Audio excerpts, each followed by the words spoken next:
Hi everyone, I'm Lillian, the Postmodern Mom. Welcome to my channel. I am an American living in the UK, living a traditional family life. I am a stay-at-home mother and I homeschool my children. I have 2 existing and I have a 3rd that's going to be due in May. So this is my 16-week bump update. I think there's such a joy in keeping a good home, in watching your children grow up, in cooking and cleaning and supporting your husband. So I'm 16 weeks pregnant today, and I feel so much bigger and heavier than I did at 14 weeks, which was the last video I made. A lot of things I feel like has happened between 14 and 16 weeks.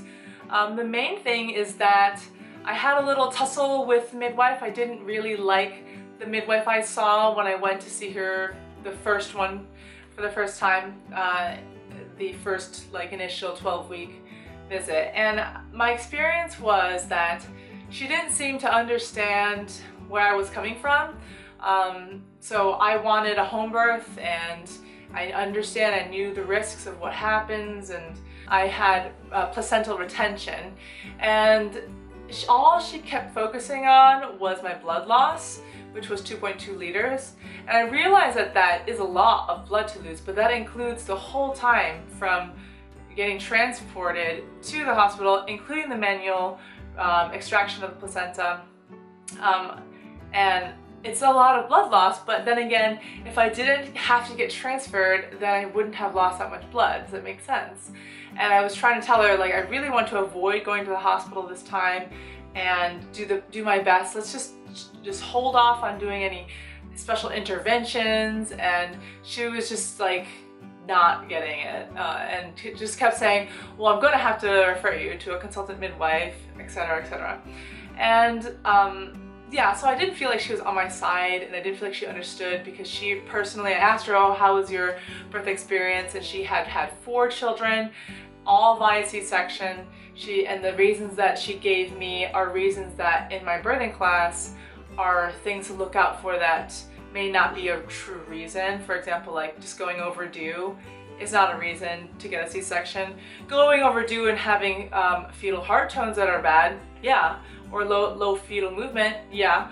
Or going overdue and having high blood pressure for the mother, yeah. But it was she just said, oh yeah, I was already booked in for my induction, and then that passed, and then we just went for the C-section. And so it was a bit weird. And then she also made a weird comment about the 4th child being a mistake, and that she didn't want one, or that it was unplanned, and she just seemed really flippant about the fact that she had 4, not a blessing like I would receive it.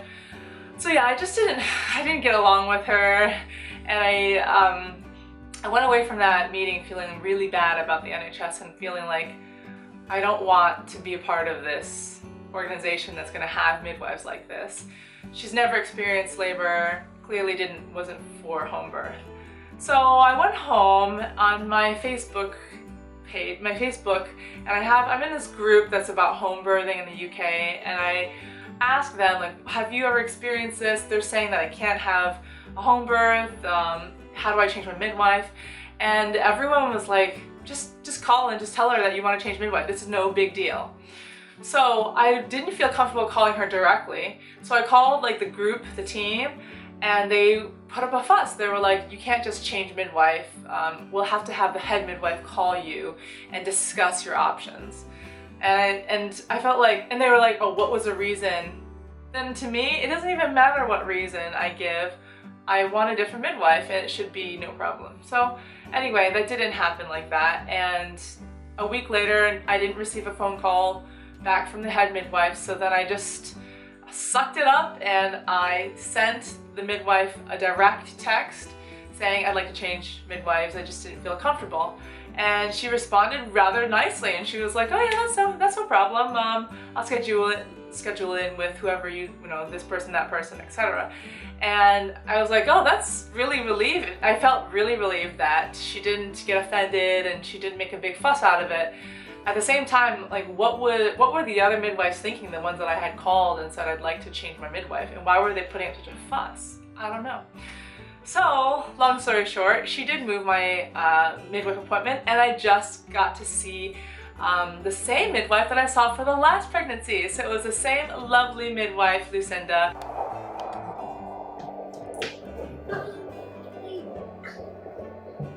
It's fast. Oh yeah. Yeah. Where have you gone?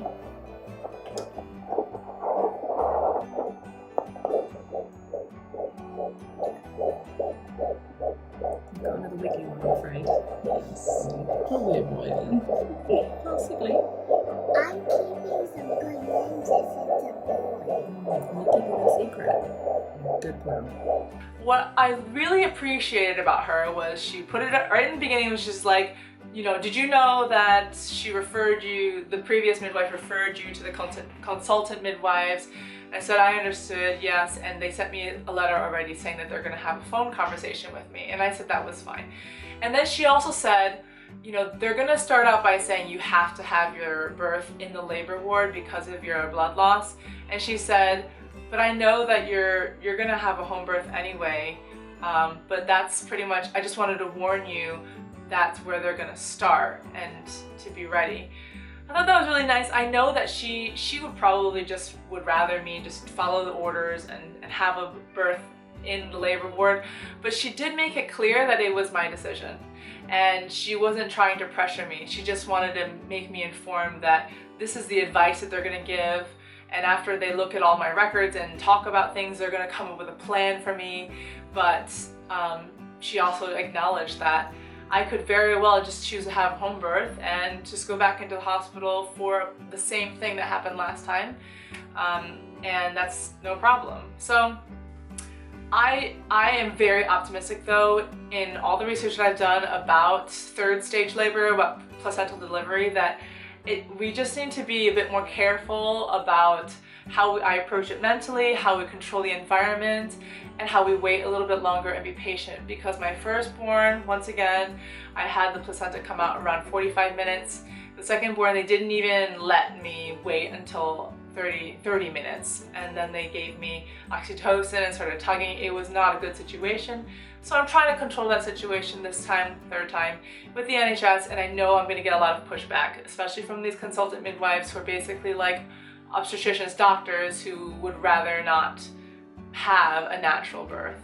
To them, C-section and home birth, natural birth are like the same for some reason, to certain midwives. I know other ones may be supportive of home birth and natural birth, but to them the outcome is the same if you can have a healthy baby and a healthy mother. What they don't look for and what they don't talk about, what they don't learn, are the long-term side effects of having a C-section compared to a natural birth, which I've done a lot of looking into and studying, and I feel like the rate of C-sections and then the rate of all these other illnesses and problems with asthma and autism and allergies, eczema, there's just such a relationship between how we now have intervened so much in birth and how unhealthy our young children seem to be today.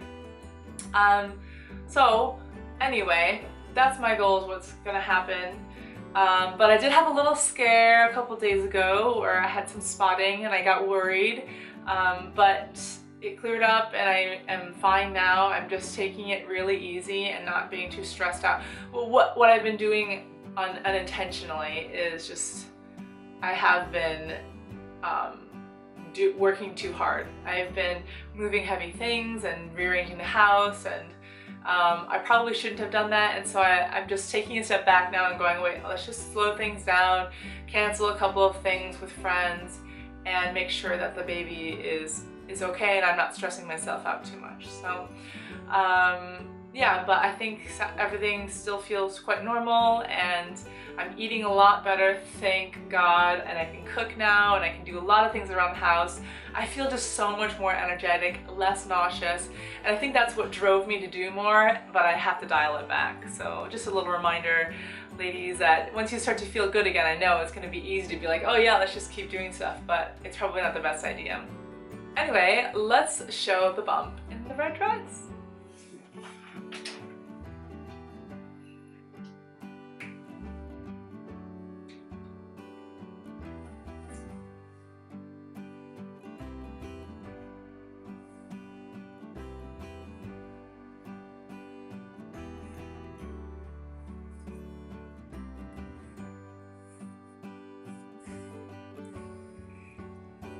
Well, what do you guys think?